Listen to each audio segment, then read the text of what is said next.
ಲಕ್ಷ್ಮೀ ಹೆಬ್ಬಾಳ್ಕರ್ ಅವರು ನೇರವಾಗಿ ಮಾಧ್ಯಮಗಳಿಗೆ ಆ ಹೇಳಿಕೆಗಳನ್ನ ಬಿಡುಗಡೆ ಮಾಡ್ತಾರೆ, ಸದನದಲ್ಲಿ ನಡೆದಂತ ಘಟನಾವಳಿಗಳನ್ನ. ಸೊ ಎಲ್ಲ ಒಂದ್ ಕಡೆಗೆ ಈ ಹೊರಟ್ಟಿ ಅವರು ಕೂಡ ವಿಚಾರದಲ್ಲಿ ಒಂದ್ ಸ್ವಲ್ಪ ಹಿಂದೆ ಸರಿತಾರೆ, ಸಭಾಧ್ಯಕ್ಷರಾಗಿದ್ದು ಕೂಡ.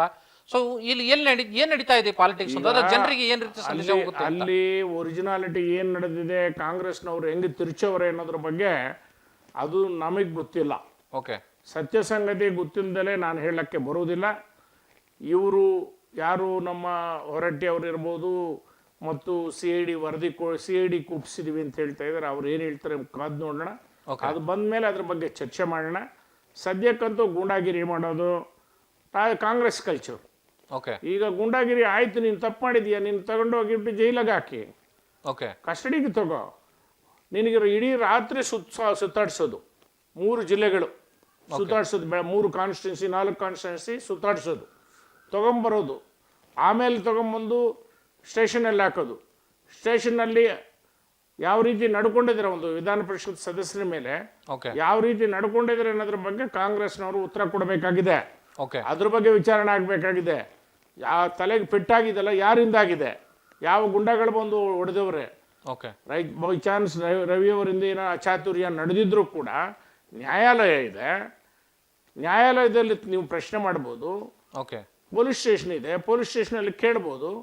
ಗುಂಡಗಳು ಬಂದು ಅಲ್ಲಿ ಒಡಿಸೋಂಥದ್ದು, ಕಾಂಗ್ರೆಸ್ನ ಪ್ರಕ್ರಿಯೆ ಮಾಡಿರುವಂಥದ್ದು ತುಂಬ ಖಂಡನೀಯ.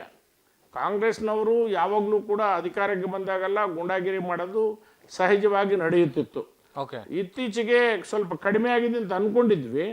ಆದರೆ ಕಾಂಗ್ರೆಸ್ನ ಹಳೆ ಚಾಳಿ, ಹಳೆ ಹಿಂದೆ ಕೂಡ ಇವರು ಕಾಂಗ್ರೆಸ್ನವ್ರು ಎಲ್ಲಿದ್ರು ಕೂಡ ದೌರ್ಜನ್ಯ ಮಾಡ್ತಾರೆ, ದುಂಡಾವರ್ತಿ ಮಾಡ್ತಾರೆ, ಗೂಂಡಾಗಿರಿ ಮಾಡ್ತಾರೆ ಅನ್ನೋ ಹೆಸರು ಅವ್ರಿಗೆ ಇದ್ದೇ ಇದೆ. ಪಟ್ಟವರನ್ನು ಬಿಟ್ಟು ಹೋಗಿಲ್ಲ. ಇವತ್ತು ಕೂಡ ಅಮಿತ್ ಶಾ ವಿಚಾರದಲ್ಲಿ ಅಮಿತ್ ಶಾ ಮಾತಾಡಿದ್ದು ಪೂರ್ತಿ ವಿಚಾರ ಮಾತಾಡಿಲ್ಲ, 11 ಸೆಕೆಂಡ್ ಮಾತಾಡಿದ್ದನ್ನು ಮಾತ್ರ ತಗೊಂಡು ಇಡೀ ರಾಜ್ಯಾದ್ಯಂತ ರಾಷ್ಟ್ರಾದ್ಯಂತ ನಾವು ಹೋರಾಟ ಮಾಡ್ತೀವಿ ಅಂತ ಹೇಳ್ತಾ ಇದ್ದಾರೆ. ಅಂದ್ರೆ ಈಗ ಅಂಬೇಡ್ಕರ್ ವಿಚಾರಕ್ಕೆ ನೀವು ಬಂದ್ರಿ, ನಾನು ಅದು ನೇರವಾಗಿ ಕೇಳ್ತೀನಿ ನಿಮಗೆ. ಸದನದಲ್ಲಿ ಇಲ್ಲಿ ವಿಚಾರ ಬಿಟ್ಬಿಡಿ, ಇಲ್ಲಿ ಏನೋ ತನಿಖೆ ಆಗುತ್ತೆ, ಓಕೆ. ಅಮಿತ್ ಶಾ ಅವರು ಒಬ್ಬ ಗೃಹ ಸಚಿವರಾಗಿ ಅಂಬೇಡ್ಕರ್ ಅವರು ಒಂದು ಹೆಸರು ಅನ್ನುವಂಥದ್ದು ಒಂದು ಫ್ಯಾಷನ್ ಆಗ್ಬಿಟ್ಟಿದೆ ಅನ್ನೋ ಪದ ಬಳಸಿರೋದು ನಂಗೆ ಒಪ್ಕೊಳ್ತೀರಾ ನೀವು? 100% ಒಪ್ತೀನಿ. ಎಲ್ಲದಕ್ಕೂ ಅಂಬೇಡ್ಕರ್ ಅಂತ ಬಳಸುವವರು ನಿಮ್ಮ ಕಾಣಿಕೆ ಏನು? ನಿಮ್ಮ ಕಾಣಿಕೆ ಏನು? ನೀವು ಮಾಡ್ತಿರಲ್ಲ, ಅಂಬೇಡ್ಕರ್ನ ಯಾವ ರೀತಿ ನಡೆಸ್ಕೊಂಡ್ರಿ ನೀವು? ಅಂಬೇಡ್ಕರ್ ಜೀವನದ ಒಂದು ಪೂರ್ತಿ ಇತಿಹಾಸವನ್ನು ತಿರುಚಿ ನೋಡಿದಾಗ ಅಂಬೇಡ್ಕರ್ ಅವರಿಗೆ ಯಾವ ರೀತಿ ತೊಂದರೆಗಳನ್ನು ಕೊಟ್ರಿ, ಯಾವ ರೀತಿ ಅವರು ಚುನಾವಣೆಯಲ್ಲಿ ಸೋಲಿಸಿದ್ರಿ, ಅವ್ರು ಏನು ಇಲ್ಲದೆ ಗತಿ ಇಲ್ದಂಗೆ ಮಾಡಾಕಿದ್ರಿ, ಅವ್ರು ತೀರ್ಕೊಂಡಾಗ 3 ಅಡಿಗೆ 6 ಅಡಿ ಜಾಗ ಕೊಟ್ಟಿಲ್ಲ, ನೀವು ಮಾಡಿರುವ ಅನ್ಯಾಯಗಳ ಸರದಿ ಅವರು ಹೇಳ್ತಾ ಇದ್ರು. ಯಾರು? ಅಮಿತ್ ಶಾ ಅವರು. ಅಮಿತ್ ಶಾ ಅವರು ಅಂಬೇಡ್ಕರ್ ಬಗ್ಗೆ ಕೀಳುವಾಗಿ ಮಾತಾಡೇ ಇಲ್ಲ. ನೀವು ಪದೇ ಪದೇ ಅಂಬೇಡ್ಕರ್ ಹೆಸರು ಹೇಳ್ಕೊಂಡು ನೀವು ಏನು ಕಾಣಿಕೆ ಮಾಡಿದ್ರಿ?